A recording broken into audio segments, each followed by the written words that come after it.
ആദ്യം നമ്മൾ ഫോൺ എടുത്ത് നോക്കും. നമുക്ക് ആദ്യം നോക്കുക ഫോണാണ്. അത് ഇത് ചെയ്യാണ്ട് മറ്റേ ചെയ്യാണ്ട് ഇനിയിപ്പോ എന്തൊക്കെ ചെയ്യാ നീക്കടാ നീക്കടി എനിക്ക് മദ്രസക്ക് പോകണ്ടേ. അതൊരു ആകെ ഒരു ബഹളമയത്തിൽ നിന്നാണ് ഞങ്ങൾ സ്റ്റാർട്ട്. ഹായ് എവ്രിവൺ, ഞാൻ സുൽത്താനയാണ്. എല്ലാവർക്കും പുതിയൊരു വീഡിയോയിലേക്ക് സ്വാഗതം. എൻ്റെ വീഡിയോയിൽ മെയിനായിട്ട് കാണുന്ന ഒരു ഇഷ്യൂ ആണ് ഈ ലൈറ്റിൻ്റെ പ്രശ്നം എന്നുള്ളത്. അങ്ങനെ ഞാൻ ഒരുപാട് വീഡിയോ എടുത്തതിന് ശേഷം അത് മടുത്ത് അത് അപ്ലോഡ് ചെയ്യാൻ പറ്റാത്തൊരവസ്ഥയിൽ ഞാനവിടെ സ്റ്റക്കായിട്ട് നിന്നതുകൊണ്ടാണ് ഇപ്പോൾ കുറച്ച് ദിവസം എന്നല്ല, ലോങ് വീഡിയോസ് ഇട്ടിട്ട് ഏകദേശം എനിക്ക് മാസങ്ങളൊക്കെ ആയി എന്ന് തോന്നുന്നു. എനിക്കറിയില്ല, ഉറപ്പ് പറയാൻ എനിക്കത് വീക്കണില്ല. അപ്പോൾ എന്തായാലും നമുക്ക് ഇന്നത്തെ വീഡിയോ സ്റ്റാർട്ട് ചെയ്യാം കേട്ടോ. ഇന്നത്തെ വീഡിയോയിൽ മെയിനായിട്ട് ഞാൻ നിങ്ങൾക്ക് ഷെയർ ചെയ്യുന്ന ഒരു കാര്യം എന്താണെന്ന് വെച്ചാൽ, നമ്മുടെ ജീവിതത്തിലൊക്കെ നമ്മുടെ ഇപ്പോൾ ഇന്ന് തന്നെ അല്ലെങ്കിൽ ഇന്നലെയോ അല്ലെങ്കിൽ നാളെയോ ഒക്കെ സംഭവിക്കുന്ന അല്ലെങ്കിൽ സംഭവിച്ചു കഴിഞ്ഞിട്ടുള്ള ഒരു പ്രധാനപ്പെട്ടൊരു നമ്മുടെ ഇടയിലുള്ള ഒരു വില്ലനെയാണ് ഞാൻ പറയുന്നത്. വില്ലൻ എന്ന് ഉദ്ദേശിക്കുന്നത് നമ്മുടെ ഏറ്റവും വലിയ ശത്രു ആരാന്ന് ചോദിച്ചിട്ടുണ്ടെങ്കിൽ നമ്മൾ ഇങ്ങനെ ആലോചിച്ച് നോക്കും. നമ്മുടെ ഫ്രണ്ട്സ് സർക്കിളിൽ നോക്കും, നമ്മുടെ റിലേറ്റീവ്സിൽ നോക്കും, നമ്മുടെ നൈബേഴ്സിൽ നോക്കും. അങ്ങനെ നമ്മളായിട്ട് സർക്കിൾ ചെയ്തിട്ടുള്ള ആളുകളെ, ചുറ്റുള്ള ആളുകളെ ഒരുപാട് പേരെ നമ്മളിങ്ങനെ നോക്കും. പക്ഷേ ആ ചുറ്റുമുള്ള ആളുകളെ നോക്കുമ്പോൾ അതിൻ്റെ ഇടയിൽ നിന്ന് നമ്മൾ ആദ്യം കണ്ടെത്തുന്ന ഒരു വ്യക്തി ആരാണെന്ന് എനിക്ക് കുറച്ച് ഡൗട്ടാണ്. ഇത് ആരെ കണ്ടെത്തണം, അല്ലെങ്കിൽ ആരെ ആണ് പറയേണ്ടത്? ഇയാളെ പറഞ്ഞാൽ മറ്റേ ആൾക്ക് ആളായിരിക്കുമോ, അല്ലെങ്കിൽ അയാളെ പറഞ്ഞു കഴിഞ്ഞാൽ വേറെ ആളായിരിക്കുമോ എന്നുള്ളൊരു നമുക്കൊരു ചലഞ്ചിങ് ഉണ്ടായി. പക്ഷേ ഈ ചലഞ്ചിങ് എന്ന് പറയുന്നത് നമ്മൾ സ്റ്റാർട്ട് ചെയ്യുന്ന എവിടുന്നാ? നമ്മളിൽ നിന്നാണ്. അപ്പോൾ നമ്മൾ മനസ്സിലാക്കേണ്ടത് നമ്മുടെ ശത്രു എന്ന് പറയുന്നത്, നമ്മുടെ ഏറ്റവും വലിയൊരു വില്ലൻ എന്ന് പറയുന്നത്, എനിമി എന്നൊക്കെ പറയുന്നത് നമ്മളാണ്. ഫസ്റ്റത്തെ പേര് നമ്മുടെ പേരാണ് എഴുതേണ്ടത്. പക്ഷേ നമ്മുടെ ശത്രുക്കൾ, മിത്രങ്ങൾ എന്ന് എഴുതുമ്പോൾ ആദ്യത്തെ പേര് ശത്രു എന്ന പേര് എഴുതുമ്പോൾ നമ്മുടെ പേര് എഴുതാം. എന്നിട്ട് നമ്മൾ മിത്രം എന്ന് എഴുതാം. നമ്മുടെ ഏറ്റവും അടുത്ത സുഹൃത്ത് അല്ലെങ്കിൽ ഏറ്റവും അടുത്ത ഫ്രണ്ട്, നമ്മുടെ ഏറ്റവും വിശ്വസ്തനായ ഒരു വ്യക്തി അല്ലെങ്കിൽ ഏറ്റവും വിശ്വസ്തതയോട് കൂടിയിട്ട് നമ്മൾ സമീപിക്കുന്ന ഒരാൾ എന്ന് പറഞ്ഞിട്ട് നമ്മൾ എഴുതുന്ന ആ ഒരു കോളത്തിൽ നമ്മൾ എഴുതുന്ന ആദ്യത്തെ പേര് അതാരായിരിക്കണം? അപ്പോൾ നമ്മൾ ആദ്യം ചിന്തിക്കും ഏറ്റവും വിശ്വസ്തയായ എൻ്റെ ഉമ്മ ആയിരിക്കും, അല്ലെങ്കിൽ എൻ്റെ ഉപ്പ ആയിരിക്കും, എൻ്റെ ഹസ്ബൻഡ് ആയിരിക്കും, എൻ്റെ വൈഫായിരിക്കും, എൻ്റെ മക്കളായിരിക്കാം, എൻ്റെ ബെസ്റ്റ് ഫ്രണ്ട് ആയിരിക്കാം, എൻ്റെ ഏറ്റവും നല്ല ടീച്ചറായിരിക്കാം. നമുക്ക് പല പേരുകളും മുൻപിട്ട് വരും. പക്ഷേ ആ പേരുകളൊക്കെ വരുന്നതിന് മുമ്പേ നമ്മൾ എഴുതി വെക്കുന്നുണ്ട പേരാണ് നമ്മുടെ പേര്. അതായത് ഏറ്റവും അടുത്ത ഫ്രണ്ട് അല്ലെങ്കിൽ ഏറ്റവും നല്ലൊരു സന്തത സഹചാരി എന്ന് പറയുന്നത് നമുക്ക് നമ്മൾ തന്നെയാണ്. നമ്മുടെ ശത്രുവും നമ്മളാണ്, നമ്മുടെ മിത്രവും നമ്മളാണ്. പിന്നെ ശത്രു നമ്മളാണെന്ന് പറഞ്ഞിട്ട് നമ്മൾ എന്താണ് ശത്രു, എന്തൊക്കെയാണ് ശത്രുത എന്നല്ല നമ്മൾ നോക്കുന്നത്. നമ്മളിലുള്ള ആ ബാഡ് ക്വാളിറ്റീസിനെ നമ്മൾ ആദ്യം മനസ്സിലാക്കി വെക്കാം. എന്നിട്ട് ആ ബാഡ് ക്വാളിറ്റീസിനെ എങ്ങനെ നമുക്ക് നന്നാക്കി എടുക്കാം, അല്ലെങ്കിൽ അതിൽ നിന്ന് ഏറ്റവും ബെറ്റർ ആയിട്ടുള്ള ഏറ്റവും മികച്ച നിങ്ങളെ എങ്ങനെ നിങ്ങൾക്ക് തിരഞ്ഞെടുക്കാം എന്നുള്ളതിലായിരിക്കണം നിങ്ങളുടെ ശ്രദ്ധ പിന്നീട് നമുക്ക് വരേണ്ടത്. നമ്മൾ ഉദാഹരണത്തിന് പറയുകയാണെങ്കിൽ, ഇപ്പം നമ്മളിപ്പോൾ രാവിലെ എഴുന്നേൽക്കുന്ന ഒരു സമയം എന്ന് വിചാരിക്കുക. രാവിലെ എഴുന്നേൽക്കുമ്പോൾ നമ്മൾ ആദ്യം എന്താ പറയുക? അല്ലോ സമയം എത്ര ആയിക്കണു, ഫോൺ എടുത്ത് നോക്കട്ടെ, സമയം എത്ര ആയിക്കണു, ഇനി എന്തെല്ലാം പണികളുണ്ട്, അവിടെ അത് നേരാക്കണം, ചോറ് വെക്കണം, കൂട്ടാൻ വെക്കണം, കുട്ടികളെ മദ്രസക്ക് അയക്കണം, പിന്നെ കുട്ടികളെ സ്കൂൾക്ക് പറഞ്ഞയക്കണം, മാപ്പിള ചോറ് കൊണ്ടുപോകാനുണ്ട്, അല്ലെങ്കിൽ മാപ്പിളക്ക് വേറെ ഒരുക്കാനുണ്ട്, ഇസ്തിരി ഇടാനുണ്ട്, തിരുമ്പിടാണ്ട്, ഇന്നിപ്പോൾ വെയിലുള്ള ദിവസമാണ് തോന്നുന്നു എന്നൊക്കെ പറഞ്ഞിട്ടായിരിക്കും നമ്മൾ എഴുന്നേറ്റ് വരും. പക്ഷെ അതിന് പകരം നമ്മൾ ചെയ്യേണ്ട ഫസ്റ്റത്തെ ഒരു കാര്യം എന്താണെന്നറിയോ? നമ്മൾ ഉണർന്നു കഴിഞ്ഞാൽ നമ്മൾ ആദ്യത്തെ 1 മിനിറ്റ് നമ്മൾ സൈലന്റ് ആയിട്ടാണ് ഇരിക്കേണ്ടത്. പക്ഷെ നമ്മൾ ആരും ചെയ്യാറില്ല. നമ്മൾ എഴുന്നേറ്റ് ഇരുന്ന് അൽഹംദുലില്ലാ, നമ്മൾ ഏത് ദൈവത്തിനാണ് നിങ്ങൾ ആരാധിക്കുന്നത് വെച്ചാൽ ആ ദൈവത്തിനെ നിങ്ങൾ സ്തുതിക്കുക. ആ ദൈവത്തിനോട് നിങ്ങൾ നന്ദി പറയുക. കാരണം ഉറക്കം എന്ന് പറയുന്നത് നമ്മളൊരു മരണമാണ്. ആ മരണത്തിൽ നിന്ന് നമ്മളെ വീണ്ടും ജീവിപ്പിച്ചിരിക്കുകയാണ്. അപ്പോൾ അതിന് നമ്മൾ ദൈവത്തിനോട് സ്തുതി പറഞ്ഞതിന് ശേഷം നമ്മൾ 1 മിനിറ്റ്, ആദ്യത്തെ 1 മിനിറ്റ് നമ്മൾ മിണ്ടാതിരിക്കുകയാണ് വേണ്ടത്. നമ്മൾ പൊതുവേ ചെയ്യാറില്ല. ആദ്യം നമ്മൾ ഫോൺ എടുത്ത് നോക്കും. നമുക്ക് ആദ്യം നോക്കുക ഫോണാണ്. അത് സമയം നോക്കും, എത്ര മെസ്സേജ് വന്നു നോക്കും, ഒക്കെ നോക്കും. പിന്നെ നമ്മുടെ ചിന്തകൾ കാട് കയറുന്നത് നമുക്ക് ഇന്ന് എന്തൊക്കെ ചെയ്ത്, അത് ചെയ്യാണ്ട് ഇത് ചെയ്യാണ്ട് മറ്റേ ചെയ്യാണ്ട് ഇനിയിപ്പോൾ എന്തൊക്കെ ചെയ്യാ, നീക്കടാ നീക്കടി എനിക്ക് മദ്രസക്ക് പോകണ്ടേ, ഇതൊക്കെ പറഞ്ഞിട്ട് നമ്മൾ നീക്കുക. നമ്മുടെ രാവിലെ തന്നെ സ്റ്റാർട്ട് ചെയ്യുന്നത് ആകെ ഒരു ബഹളമയത്തിൽ നിന്നാണ് നമ്മൾ സ്റ്റാർട്ട് ചെയ്യുന്നത്. പക്ഷേ ഫസ്റ്റത്തെ ഈ 1 മിനിറ്റ് നമ്മൾ സൈലന്റ് ആയിരുന്നതിന് ശേഷം അടുത്ത 1 മിനിറ്റ് നമ്മളെ മനസ്സിലാണ് നമ്മൾ പറയുന്നത്, ഇന്ന് ഞാൻ എന്തെല്ലാം ചെയ്ത് തീർക്കാനുണ്ട്. അത് മനസ്സിൽ വെക്കുക. അതായത് എന്നും ചെയ്യുന്ന കാര്യങ്ങളിൽ നിന്ന് ചെറുതായിട്ട് എന്തെങ്കിലും വ്യത്യസ്തമായിട്ട് ചെയ്യാം. എന്തെങ്കിലും നമുക്കുണ്ടാവും എന്തെങ്കിലും ഒരു കാര്യം വ്യത്യസ്തമായിട്ട് ചെയ്യണം. അത് നമ്മൾ ആദ്യം മനസ്സിൽ ഇങ്ങനെ സൂക്ഷിച്ച് വെക്കുക, ഇന്നത് ചെയ്യണം. ഇനി സാധാരണ നമ്മൾ ചെയ്യുന്ന ദിവസങ്ങളായിക്കോട്ടെ, നമ്മൾ പറയാം പല്ല് തേക്കണം, കുളിക്കണം എന്നുള്ളതല്ല. നമ്മൾ രാവിലെ ഒരു ഇത്ര ടൈമിങ്ങിനുള്ളിൽ എനിക്ക് ഇന്ന പണികൾ ചെയ്യണം. അതിന് ഓരോ പ്രവർത്തികൾക്കും വേണ്ടിയിട്ട് ഇത്ര ആക്ടിവിറ്റീസിന് ഞാൻ ഇത്ര സമയം വെക്കുന്നു, മറ്റൊരു ആക്ടിവിറ്റിക്ക് ഇത്ര സമയം വെക്കുന്നു, ഫുഡ് കഴിക്കാൻ ഇത്ര വെക്കുന്നു, പിന്നെ എക്സസൈസിന് എത്ര വെക്കുന്നു, മക്കൾക്ക് ഒരുക്കാൻ ഇത്ര, ഹസ്ബൻഡിന് ഒരുക്കാൻ ഇത്ര, ഒക്കെ നമ്മളിങ്ങനെ ഡിവൈഡ് ചെയ്തിട്ട് നമ്മുടെ മനസ്സിൽ അതൊരു കാൽക്കുലേഷൻ നമ്മൾ കൊണ്ടുവരും. പിന്നെ അതേപോലെ തന്നെ നമുക്ക് ചെയ്യാൻ പറ്റുന്ന വേറൊരു കാര്യം കൂടിയാണ്, നമ്മുടെ ഇപ്പോൾ ഇന്ന കാര്യങ്ങൾ ചെയ്യുക എന്നുള്ളത്. ഒരു പക്ഷെ നമുക്ക് ചിലർക്ക് അത് മൈൻഡിൽ ഇങ്ങനെ നിൽക്കും, ഇന്നത് ചെയ്യണം, ഇന്ന സമയം കഴിഞ്ഞാൽ ഇന്നത് ചെയ്യണം എന്നുള്ളത് എനിക്കൊരു ഇതുണ്ട്, ഒരു ധാരണ ഉണ്ട് എന്നുള്ളത്. ചിലർക്ക് ആ ധാരണ വിട്ടുപോകും. അപ്പോൾ അവരെന്ത് ചെയ്യുക? ഒരു ചെറിയൊരു ഒരു നോട്ട്ബുക്കോ അല്ലെങ്കിൽ ഒരു പേപ്പറോ അതിൽ വെച്ചിട്ട് എഴുതി വെക്കുക, ഇന്ന കാര്യങ്ങൾ ഞാൻ ചെയ്തു എന്നുള്ളത്. അതേപോലെ തന്നെ ഇന്നലെ നമുക്ക് ചെയ്ത് കിട്ടിയ കാര്യങ്ങളിൽ നമ്മൾ ഏറ്റവും കൂടുതൽ നന്ദി നമ്മൾ രേഖപ്പെടുത്തണം. അതേപോലെ ഫസ്റ്റ് നമ്മൾ നന്ദി പറയുന്നുണ്ട്. നമ്മളെ ഉറക്കത്തിൽ നിന്നും ജീവിപ്പിച്ചതിന് നമ്മൾ നന്ദി, ഉണർത്തിയതിന് നമ്മൾ നന്ദി പറയുന്നുണ്ട്. അതൊരു നല്ലൊരു കാര്യമാണ്. രണ്ടാമത്തെ കാര്യം എന്ന് പറയുന്നത്, ഞാൻ ഉണർന്നു കഴിഞ്ഞപ്പോൾ ഞാൻ എൻ്റെ വീട്ടിൽ വളരെ സന്തോഷത്തോടെയും സമാധാനത്തോടെയാണ് ഞാൻ കിടന്നുറങ്ങിയിട്ടുള്ളത്. എൻ്റെ മക്കൾ, എൻ്റെ ഹസ്ബൻഡ്, എൻ്റെ പേരൻറ്റ്സ് ഇവരൊക്കെ എൻ്റെ അടുത്തുണ്ട്. അതിൽ ഞാൻ താങ്ക്സ് പറയണം. അങ്ങനെ നമ്മൾ ചെറിയ ചെറിയ കാര്യങ്ങളിലൊക്കെ നമ്മൾ ഗ്രേറ്റ്ഫുൾ ആവുക, നന്ദിയുള്ളവനാകുക. നന്ദിയുള്ളവരാകുമ്പോഴാണ് ദൈവത്തിന് നമ്മൾക്ക് കൂടുതൽ കൂടുതൽ കാര്യങ്ങൾ ചെയ്തു തരാൻ ദൈവത്തിനും തോന്നുള്ളൂ. താൻ പാതി ദൈവം പാതി എന്ന് പറയുന്ന പോലെ തന്നെ ദൈവത്തിന്റെ പാതി ദൈവം അവിടെ ആദ്യം ചെയ്തു വെച്ചിട്ടുണ്ട്. അതിന് ഏത് ദൈവമായിക്കോട്ടെ, പടച്ചോനായിക്കോട്ടെ, കൃഷ്ണനായിക്കോട്ടെ, ഭഗവാനായിക്കോട്ടെ, ഗുരുവായൂരപ്പനായിക്കോട്ടെ, ഈശോ ആയിക്കോട്ടെ, ആരായിക്കോട്ടെ, നിങ്ങൾ വിശ്വസിക്കുന്ന ഏത് ദൈവമാണോ ആ ഒരു ദൈവം നിങ്ങളുടെ പകുതി കാര്യങ്ങൾ അവിടെ ഓൾറെഡി ഫിക്സ് ചെയ്തിട്ട് റെഡിയാക്കി വെച്ചിട്ടുണ്ട്. പിന്നെയുള്ള പകുതി എന്ന് പറയുന്നത് നമ്മൾ ചെയ്യേണ്ടതാണ്. പിന്നെ പറയും എല്ലാവരും, ഞാൻ എന്തൊക്കെ ചെയ്തിട്ടുണ്ട്, പടച്ചോൻ എനിക്കൊന്നും തരുന്നില്ല എന്ന്. പക്ഷെ നമ്മൾ ചെയ്യുന്നതിലുള്ള അപാകതകൾ കൊണ്ടാണ് നമുക്ക് ഈ പറഞ്ഞ കാര്യങ്ങളൊക്കെ ഒന്ന് റെഡിയായി വരാനുള്ള ബുദ്ധിമുട്ട് വരുന്നത്. ഫസ്റ്റ് നമ്മൾ ചെയ്യേണ്ടത് നമ്മളുടെ ഉള്ളിൽ നമ്മുടെ ആ ശത്രുവിനെ നമ്മൾ എടുത്തു കളയുക. അത് എടുത്തു കളയാനുള്ള ഏറ്റവും നല്ലൊരു ഉപാധിയാണ് ഗ്രേറ്റ്ഫുൾ ആകുക, നന്ദിയുള്ളവനാകുക എന്നുള്ളത്. നമ്മൾ ചെറിയ കാര്യങ്ങൾക്ക് പോലും അൽഹംദുലില്ലാ, ദൈവമേ എനിക്ക് നന്ദി എന്ന് പറയാം. ഞാൻ ഈ അൽഹംദുലില്ലാ എന്ന് പറയുമ്പോൾ മറ്റു മതസ്ഥർക്ക് അതൊരു ബുദ്ധിമുട്ടാകുന്നു എന്നുണ്ടെങ്കിൽ ക്ഷമിക്കുക. കാരണം നിങ്ങൾ എന്താണോ, ദൈവമേ എനിക്ക് നന്ദി, എനിക്ക് ആ ഒരു കാര്യം തന്നെങ്കിൽ എനിക്ക് ഒരുപാട് നന്ദി, താങ്ക് യു ഫോർ എവരിത്തിങ് എന്ന് നമ്മൾ പറയാം. നമ്മുടെ ഉള്ളിൽ നിന്ന് വരണം അല്ലേ. നന്ദി, അതൊന്നും സാരമില്ല, നന്ദി ആയിക്കോട്ടെ, നന്ദി ദൈവം എനിക്ക് നന്ദി, അങ്ങനെയല്ല. നമ്മൾ ആ ഒരു കാര്യം നമുക്ക് ഫീൽ ചെയ്തിട്ട് നമുക്ക് പറയാൻ കഴിയണം. അപ്പോഴാണ് നമ്മൾ ശരിക്കും നന്ദിയുള്ള ആളുകളാവുക. നമുക്ക് ഒരുപാട് വിഷമങ്ങൾ അല്ലെങ്കിൽ നമുക്ക് ഒരുപാട് പ്രയാസങ്ങൾ, നമ്മളെ ബുദ്ധിമുട്ടുകൾ നേരിടിപ്പിക്കുമ്പോൾ ദൈവം നമുക്കത് നേരിട്ട് ഇന്ന ബുദ്ധിമുട്ടുകൾ അവൾക്ക് അല്ലെങ്കിൽ അവന് കൊടുക്കട്ടെ, എങ്ങനെയാണ് അവർ അതിനെ മറികടക്കുന്നത് നോക്കും. ചിലർ പ്രാർത്ഥന കൊണ്ട് ഒരുപാട് സമയം അങ്ങനെ ചെയ്യും, സമയം ചെലവഴിക്കും. ഈ ഒരു കാര്യം നമുക്ക് ബുദ്ധിമുട്ട് പ്രയാസങ്ങൾ വന്ന് നീക്കാൻ വേണ്ടിയിട്ട് നമ്മൾ എന്ത് ചെയ്യാന്നറിയോ, അതിന്റെ കൂടെ തന്നെ, അതായത് പ്രാർത്ഥനയുടെ കൂടെ തന്നെ നമ്മൾ പ്രാർത്ഥിക്കുന്നുണ്ട്. പക്ഷെ നമ്മുടെ മനസ്സും മൈൻഡൊക്കെ വേറെ എവിടെയോ ആണ്, വേറെ ഏതൊക്കെ ചിന്തയിലാണ്. അത് എപ്പോഴും എല്ലാവർക്കും ഉള്ള ഒരു പരാതി തന്നെയാണ്.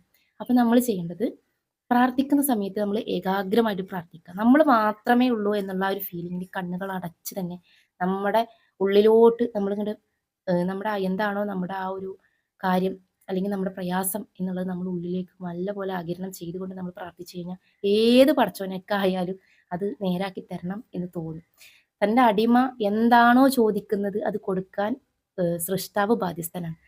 പക്ഷേ അടിമകൾ, അതായത് സൃഷ്ടികൾ എങ്ങനെയാണോ പ്രാർത്ഥിക്കുന്നത് അതിനനുസരിച്ചിട്ടായിരിക്കും അവർക്ക് കൊടുക്കുന്നുണ്ടാവുക. നമ്മളുടെ പ്രാർത്ഥന നമ്മുടെ ഉള്ളിൽ തട്ടിയുള്ളതാണെന്നുണ്ടെങ്കിൽ പടച്ചോൻ തരും. നമ്മൾ ഉള്ളിൽ തട്ടി പ്രാർത്ഥിച്ചു പക്ഷെ നമുക്ക് തരുന്നില്ല എന്നുണ്ടെങ്കിൽ നമ്മുടെ ഭാഗത്ത് എന്തൊക്കെയോ അപാകതകൾ ഉണ്ട് എന്നുള്ളത് നമ്മൾ മനസ്സിലാക്കണം. കാരണം മറ്റൊരുത്തന് ഓൻ എങ്ങനെ ആയിക്കോട്ടെ, ഓൻ എന്തോ ആയിക്കോട്ടെ എന്നല്ല വിചാരിക്കണം. നമ്മൾ നടന്നു പോകുന്ന അല്ലെങ്കിൽ നമ്മൾ പോകുന്ന വഴിയിൽ ചെറിയൊരു കല്ലോ അല്ലെങ്കിൽ ചെറിയൊരു കമ്പിന്റെ കഷ്ണോ ഒരു മര കഷ്ണോ, ചെറുതാണെങ്കിലും എൻ്റെ ഉദ്ദേശിച്ചത്, നമ്മളെ കൊണ്ട് എടുത്ത് മാറ്റാൻ കഴിയുന്നതാണെങ്കിൽ നമ്മൾ എടുത്ത് മാറ്റുക. അല്ലാണ്ട് ഞാൻ ഈ സൈഡിൽ കൂടെ പോകാം, ഓല് വരുന്ന ആൾക്കാർ ഇനി വേറെ ഏതെങ്കിലും സൈഡിൽ കൂടെ വന്നോട്ടെ എന്ന് നമ്മൾ ചിലപ്പോൾ ചിന്തിക്കുന്നില്ലേ. നമ്മുടെ ദുഷ്ട മനസ്സ് നമ്മളെ ചിന്തിപ്പിക്കും. എപ്പോഴും ആ ഒരു നെഗറ്റീവ് എനർജി നമ്മുടെ ഉള്ളിൽ നിന്ന് ഇങ്ങനെ ചിന്തിപ്പിക്കും. പക്ഷേ നമ്മൾ പോസിറ്റീവ് മൈൻഡിൽ എടുത്തിട്ട് അതിനെ തട്ടി മാറ്റി ചിരിക്കാൻ ആൾക്കാരുണ്ടാവും അപ്പുറത്തൊന്നും, അത് കണ്ടോ ഓളെ കണ്ടാവും മാറ്റിയിട്ടിരിക്കണമെന്ന് പറഞ്ഞിട്ട് ചിരിക്കാൻ ആൾക്കാരുണ്ടാവും. പക്ഷേ പടച്ചോന്റെ മുന്നിൽ നിങ്ങൾ ആ ഒരു കാര്യം ചെയ്തുകൊണ്ട് നിങ്ങളുടെ പല കാര്യങ്ങളും എളുപ്പമാക്കാനുള്ള ഒരു ഉപാധി കൂടിയാണ് ഈ പറഞ്ഞ വഴിയിലെ തടസ്സങ്ങൾ നിൽക്കുക. ചില ആൾക്കാർക്കുണ്ടല്ലോ, വയസ്സായ ആൾക്കാർ, ഒരു 80-85 വയസ്സായ ആളുകൾ കണ്ട, സ്ത്രീ ആയിക്കോട്ടെ പുരുഷനായിക്കോട്ടെ, നമുക്കൊക്കെ വാർദ്ധക്യം വരുമല്ലോ. അപ്പൊ നമ്മൾ അവരെ കാണുമ്പോൾ നമ്മൾ മനസ്സ് തുറന്നിട്ട്, കുട്ടികൾ ചിരിക്കില്ലേ അതുപോലെ നമ്മൾ ചിരിക്കുക. നമ്മൾ ചെറിയ കുട്ടികളെ കണ്ടാൽ നമുക്ക് ചിരി വരില്ലേ, നമുക്കൊരു പുഞ്ചിരി വരില്ലേ, നമുക്കൊരു സന്തോഷം, എത്ര സങ്കടമാണെങ്കിലും നമുക്കൊരു പുഞ്ചിരി വരില്ലേ, ആ ഒരു പോലെ നമ്മൾ പുഞ്ചിരിക്കുക. അപ്പൊ അവർക്കും ഉണ്ടാവും അവരും ഒരുപാട്, അവർക്ക് ചിലപ്പോൾ നടക്കാൻ വയ്യാണ്ട് അല്ലെങ്കിൽ ഒരുപാട് ബുദ്ധിമുട്ടുകൊണ്ടായിരിക്കും അവരിങ്ങനെ വരുന്നുണ്ടാവുക. പക്ഷെ നമ്മൾ ചിരിക്കും, എന്താ വർത്താനം എന്ന് ചോദിച്ചാൽ അവർക്കത് പരിചയമില്ലാത്ത ആളുകളായിരിക്കും. പക്ഷെ ഇതിപ്പോ ആരാന്നും ഏതാന്നൊന്നും അറിയില്ല. അപ്പൊ അവർക്ക് തന്നെ ഉള്ളിൽ ഒരു ചിരി വരും. പിന്നെ അവരുടെ സങ്കടം ചിലപ്പോൾ മറക്കും. അപ്പൊ ആ ഒരു സങ്കടം മറക്കുന്നത് കൊണ്ട്, അവർ സന്തോഷമായിരുന്നത് കൊണ്ട് ഒരുപക്ഷെ നമുക്ക് പടച്ചോൻ നമ്മുടെ കാര്യങ്ങൾ എളുപ്പമാക്കി തരും. നമ്മള് ഇപ്പോ സ്ത്രീകളുടെ കാര്യം പറയുകയാണെന്ന് വെച്ചാൽ ഒരുപാട് പ്രയാസപ്പെട്ടിട്ടാണ് പ്രസവം എന്ന് പറയുന്ന ആ ഒരു സെക്ഷൻ നമ്മൾ കഴിയുന്നത്. സിസേറിയൻ ആയിക്കോട്ടെ, സുഖപ്രസവം എന്ന് പറയുന്ന ആ ഒരു കാറ്റഗറി ആയിക്കോട്ടെ, എന്തായിക്കോട്ടെ, നമ്മൾ ഒരുപാട് വേദനകൾ സഹിച്ചിട്ട് എത്ര മരുന്നുകൾ ഇഞ്ചെക്ട് ചെയ്ത് തന്നു കഴിഞ്ഞാലും, എത്ര മരുന്ന് വേദന കുറക്കാനുള്ള ഗുളികകൾ കുടിച്ചു കഴിഞ്ഞാലും നമുക്ക് ഈ പറയുന്ന ക്ഷീണവും വേദനയൊക്കെ നമ്മൾ അനുഭവിച്ചിട്ട് തന്നെയാണ് പ്രസവിക്കുന്നത്. അത് എല്ലാ കാറ്റഗറിയിലും, സി സെക്ഷനും മറ്റേതൊക്കെ അങ്ങനെ തന്നെയാണ്. നമ്മൾ സുഖപ്രസവം എന്ന് വിളിക്കുന്ന ആ ഒരു സംഭവം അത് തന്നെയാണ്. പക്ഷേ നമ്മളിങ്ങനെ വേദനിച്ചിട്ട് ഇങ്ങനെ ഇരിക്കുന്ന സമയത്തായിരിക്കും ആ ചോരയിൽ, ആ ചോരയൊക്കെ മുഖത്തുള്ള ആ കുട്ടിയെ നമ്മുടെ ഉള്ളിലേക്ക്, നമ്മുടെ മുമ്പിലേക്ക് കൊണ്ടുവരിക. പ്രത്യേകിച്ചിട്ട് നമ്മുടെ വലത് സൈഡിലേക്കാണ്. ഞാൻ എൻ്റെ മക്കളെയൊക്കെ കണ്ടിട്ടുള്ളത് എൻ്റെ വലത്തെ സൈഡിൽ വന്നിട്ടാണ് കണ്ടിട്ടുള്ളത്. അതുകൊണ്ട് തന്നെ അവരുടെയൊക്കെ ഇടത്തെ കവിളിലാണ് ഞാൻ ആദ്യമായിട്ട് ഉമ്മ കൊടുത്തിട്ടുള്ളത്. നിങ്ങൾ ശ്രദ്ധിച്ചിട്ടുണ്ടോ? നമ്മൾ കുട്ടികളെ കാണുമ്പോൾ നമ്മൾ ചിരിക്കുന്നുണ്ട്. അപ്പോൾ ഉമ്മമാരുടെ ഇടത് ഭാഗത്തോ അല്ലെങ്കിൽ വലത് ഭാഗത്തോ ഒക്കത്ത് ഇങ്ങനെ വെച്ചിട്ടിരിക്കും. പക്ഷെ നിങ്ങൾ ചിന്തിച്ചിട്ടുണ്ടോ? ആ ഉമ്മ ആദ്യമായിട്ട് ആ കുട്ടിയുടെ മുഖത്ത് എവിടെയാണ് അല്ലെങ്കിൽ കയ്യിലാണോ എവിടെയാണ് ഉമ്മ കൊടുത്തതെന്ന് ചിന്തിച്ചിട്ടുണ്ടോ? ആ ഒരൊറ്റ കൂടെ ആ ഒരൊറ്റ ചുംബനം നൽകുന്നതിലൂടെ ആ ഉമ്മാന്റെ എല്ലാ വേദനകളും അതുവരെയുള്ള വേദനയൊക്കെ മറക്കും. ചിലപ്പോൾ ആ കുട്ടീനെ കാണുന്ന ആ മൊമെന്റിലൊക്കെ ആയിരിക്കാം ഇങ്ങനെ കാണിച്ചു കൊടുക്കുന്ന സമയത്തായിരിക്കും സ്റ്റിച്ച് ഇടുന്നത്. പക്ഷെ അതുപോലും അവർ മറന്നു പോകും. വേദനയൊക്കെ ഉണ്ടായിരിക്കും. പക്ഷേ നമ്മൾ അതൊക്കെ മറക്കും. നമ്മൾ ഈ കുട്ടിയുടെ ഇതിലേക്കായിരിക്കും ശ്രദ്ധ ഉണ്ടാവുക. അപ്പോൾ നമ്മളെ കുട്ടികളെ കാണുന്നത് പോലെ, അതായത് ചെറിയ കുട്ടികളെ കാണുമ്പോൾ നമ്മൾ എങ്ങനെയാണ് ചിരിക്കുന്നത്, അതുപോലെ മറ്റുള്ള ആളുകളെയും നമ്മൾ കാണാൻ ശ്രമിക്കുക. അതായത് നമ്മൾ പുഞ്ചിരിക്കുക. വയസ്സായാലും അല്ലാതെ ചെറുപ്പക്കാരെ കാണുമ്പോൾ നമുക്കിങ്ങനെ ചിരിക്കാൻ തോന്നുന്നുണ്ടാവും ചിലർക്ക്. പക്ഷെ അതല്ല ഞാൻ പറയുന്നത്. വയസ്സായ ആളുകളെ കാണുമ്പോൾ നമ്മളും നാളെ വൃദ്ധരാവും എന്നുള്ളൊരു ബോധം നമുക്ക് വരണം. എന്നിട്ട് നമ്മൾ അവരെ കാണുമ്പോൾ ചിരിക്കുക. അവരോട് നമ്മൾ ചിരിക്കുമ്പോൾ അവരുടെ പ്രയാസം ഒരു 1-2 സെക്കൻഡെങ്കിലും അവർ മറക്കുമല്ലോ. ആ ഒരു മറക്കുന്ന ആ ഒരു മൊമെന്റ് അവരെ സന്തോഷിപ്പിച്ചു എന്നുള്ളൊരു കാരണം കൊണ്ട് ഒരുപക്ഷെ നമ്മുടെ എന്തെങ്കിലും എളുപ്പമാകാത്ത കാര്യങ്ങൾ നമുക്ക് എളുപ്പമാക്കി തരും. ഇതൊക്കെ ഒരു ഇതാണ് ട്ടോ. അതായത് ഒരു സത്യമായിട്ടുള്ള കാര്യങ്ങൾ അല്ലെങ്കിൽ ഒരു നടക്കുന്നൊരു കാര്യങ്ങളാണ്. കളിയാക്കാം ശരിയാണ്. പക്ഷേ നമ്മക്ക് എന്താന്നറിയോ? നമ്മുടെ അനുഭവം വരുമ്പോഴേ നമ്മൾ പഠിക്കുള്ളൂ. നമ്മളെ അനുഭവത്തിലേക്ക് വരണം. എന്ന് മാത്രമേ ഉള്ളൂ അത് സത്യമാണെന്നുള്ളത് നമ്മൾ ബോധ്യപ്പെടുള്ളൂ. അല്ലെങ്കിൽ അത് വെറും നമുക്കൊരു കഥയോ അല്ലെങ്കിൽ ഒരു പെണ്ണ് ഇങ്ങനെ പറഞ്ഞുകൊടുക്കുക വളവളാന്ന് പറഞ്ഞുകൊടുക്കുക എന്നൊക്കെ നിങ്ങൾക്ക് തോന്നും. പക്ഷേ നമ്മുടെ അനുഭവത്തിലേക്ക് വരണം. നമുക്കിങ്ങനെ സമാധാനം ഇല്ലാതെ ഇരിക്കുകയാണ്. നമുക്ക് എന്ത് ചെയ്തിട്ടും സമാധാനമില്ല.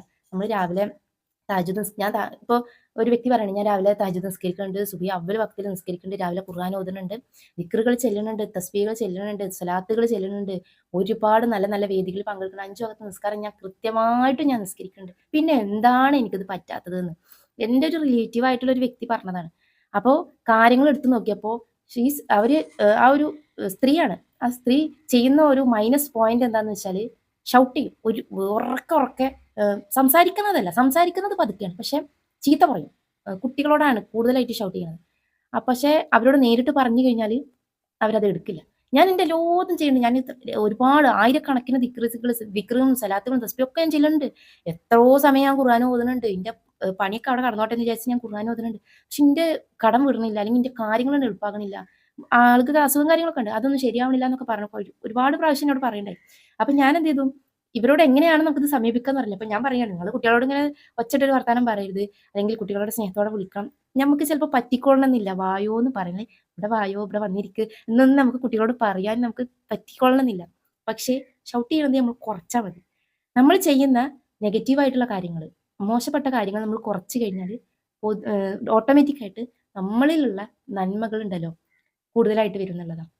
ഷൗട്ട് ചെയ്യാന്ന് പറയുമ്പോൾ നമ്മളിലുള്ള ആ ഒരു എന്താ പറയണ്ട് നെഗറ്റീവ് ഒരു കാര്യമാണ്. അതിങ്ങനെ ഉയർന്നിട്ടാ നിൽക്കുക. അപ്പൊ നമുക്ക് പോസിറ്റീവ് കുറഞ്ഞു വരും. നേരെ മറിച്ചിട്ട് ആ ഒരു മോശപ്പെട്ട സ്വഭാവത്തിന് നമ്മൾ പതുക്കെ പതുക്കെ കുറഞ്ഞ അളവിൽ കുറച്ച് കൊണ്ടുവരണം. ഒറ്റയടിക്ക് നമുക്ക് ഒരു കാര്യം കുറച്ച് കൊണ്ടുവരാൻ പറ്റില്ല. അത് എന്താണെങ്കിലും ശരി. പ്രത്യേകിച്ച് നമ്മുടെ സ്വഭാവത്തിന്റെ കാര്യമാണെന്ന് വെച്ചാൽ പിന്നെ പറയും വേണം. അപ്പൊ നമ്മൾ ആദ്യം ചെയ്യേണ്ട കാര്യം നമ്മൾ ചെയ്യുന്ന കാര്യങ്ങൾ മോശപ്പെട്ട കാര്യങ്ങൾ കുറക്കുക. നല്ല കാര്യങ്ങൾ അപ്പൊ തന്നെ ഓട്ടോമാറ്റിക്കായിട്ട് നമുക്കിങ്ങനെ വരുന്നോണ്ടിരിക്കും. അപ്പൊ എന്താണ് നമ്മുടെ ഉള്ളിലെ ആ ഒരു നമ്മുടെ ഉള്ളിലെ ആ ഒരു ശത്രു നമ്മൾ തന്നെയാണ്. ആ ശത്രുവിനെ നമ്മൾ കുറച്ച് കഴിഞ്ഞാൽ നമ്മുടെ ഉള്ളിൽ ആ മിത്രം എന്ന് പറയുന്ന നമ്മളെ ഏറ്റവും മികച്ച നമ്മളെ തന്നെ നമുക്ക് പുറത്തു കൊണ്ടുവരാൻ പറ്റും. മെഡിറ്റേഷനും യോഗ ചെയ്യണവരുണ്ടാവും, എക്സസൈസ് കാര്യങ്ങളൊക്കെ ചെയ്യണവരും. ഓരോരുത്തർക്കും ഓരോരോ മൈൻഡല്ലേ. മെഡിറ്റേഷൻ എന്നൊക്കെ പറയുന്നത് വളരെ നല്ലൊരു കാര്യമാണ് കേട്ടോ. നമ്മളുടെ ഉള്ളിലെ നമ്മളെ കണ്ടെത്താൻ പറ്റിയ ഏറ്റവും ബെസ്റ്റ് സൊല്യൂഷനാണ് ആ ഒരു സൊല്യൂഷൻ എന്ന് പറയുന്നത്.